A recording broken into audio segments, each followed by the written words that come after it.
जरा सोचिए, जिस महापुरुष ने पूरी जिंदगी लोगों को हिंसा छोड़ने, क्रोध छोड़ने और शांति के रास्ते पर चलने की शिक्षा दी, उनके शरीर के अंतिम संस्कार के बाद ऐसी स्थिति पैदा हो गई कि कई राजा उनकी अस्थियां पाने के लिए आपस में युद्ध करने को तैयार हो गए।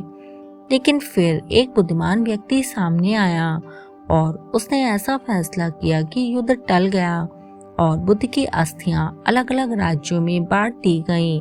आखिर क्या हुआ था? यह कहानी भगवान बुद्ध के महापरिनिर्वाण के बाद की है। बहुत समय पहले भगवान बुद्ध अपने जीवन के अंतिम समय में कुशीनगर पहुंचे।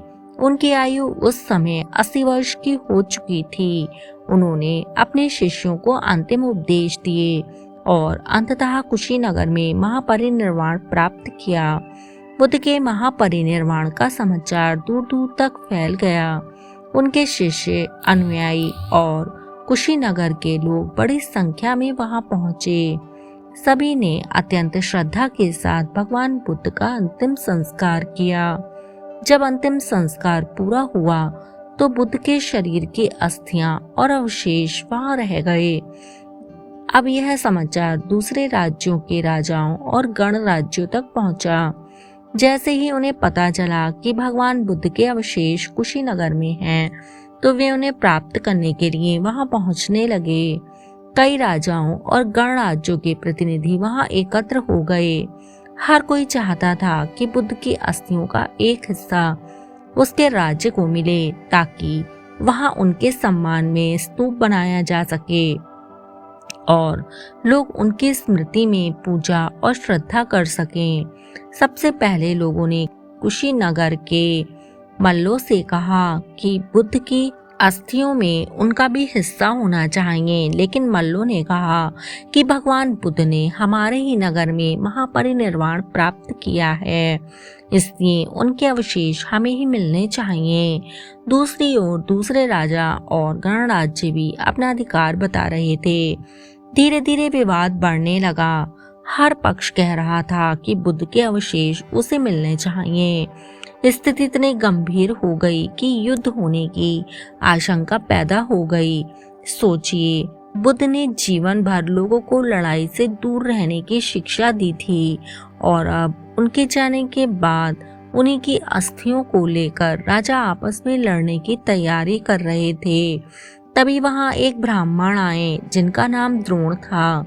द्रोण बहुत बुद्धिमान और समझदार व्यक्ति थे। जब उन्होंने राजाओं को आपस में विवाद करते देखा, तब उन्होंने उन्हें समझाया। उन्होंने कहा, आप सभी भगवान बुद्ध के अनुयायी हैं। बुद्ध ने कभी किसी को हिंसा करने की शिक्षा नहीं दी। उन्होंने हमेशा शांति, करुणा और आपसी समझ का मार्ग दिखाया। अगर आज आप उन्हीं की अस्थियों के लिए युद्ध करेंगे, तो यह भगवान बुद्ध की शिक्षा के बिल्कुल विपरीत होगा। राजाओं ने उनकी बात सुनी, लेकिन समस्या अभी भी वही थी। हर कोई भगवान बुद्ध की अस्थियों में अपना हिस्सा चाहता था। तब द्रोण ने एक उपाय सुझाया। उन्होंने कहा कि भगवान बुद्ध की अस्थियों को बराबर बांट दिया जाए।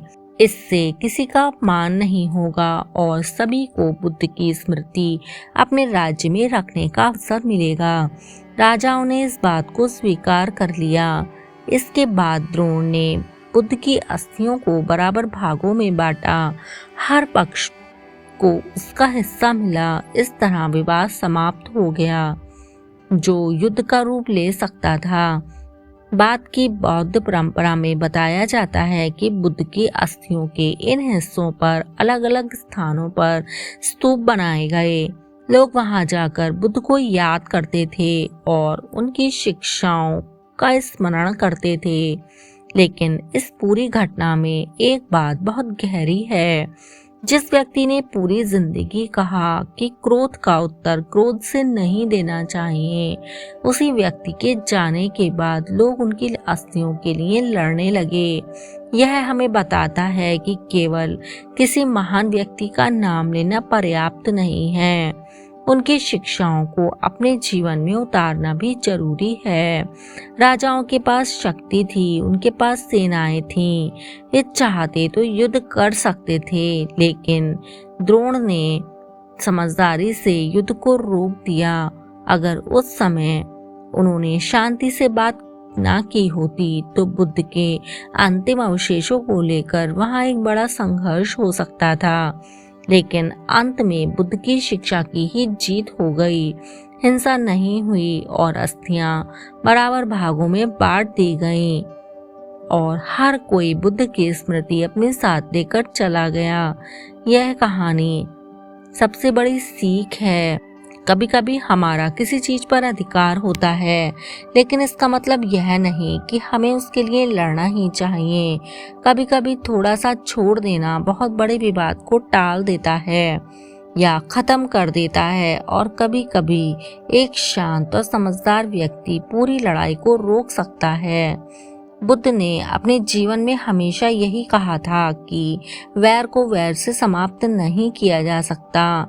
वैर केवल मैत्री और शांति से समाप्त होता है। बुद्ध के महापरिनिर्वाण के बाद हुई यह घटना मानो इसी शिक्षा की एक आखिरी परीक्षा थी। राजाओं के सामने दो रास्ते थे। एक रास्ता था अहंकार, अधिकार और युद्ध का। दूसरा रास्ता था समझदारी, बांटना और शांति का।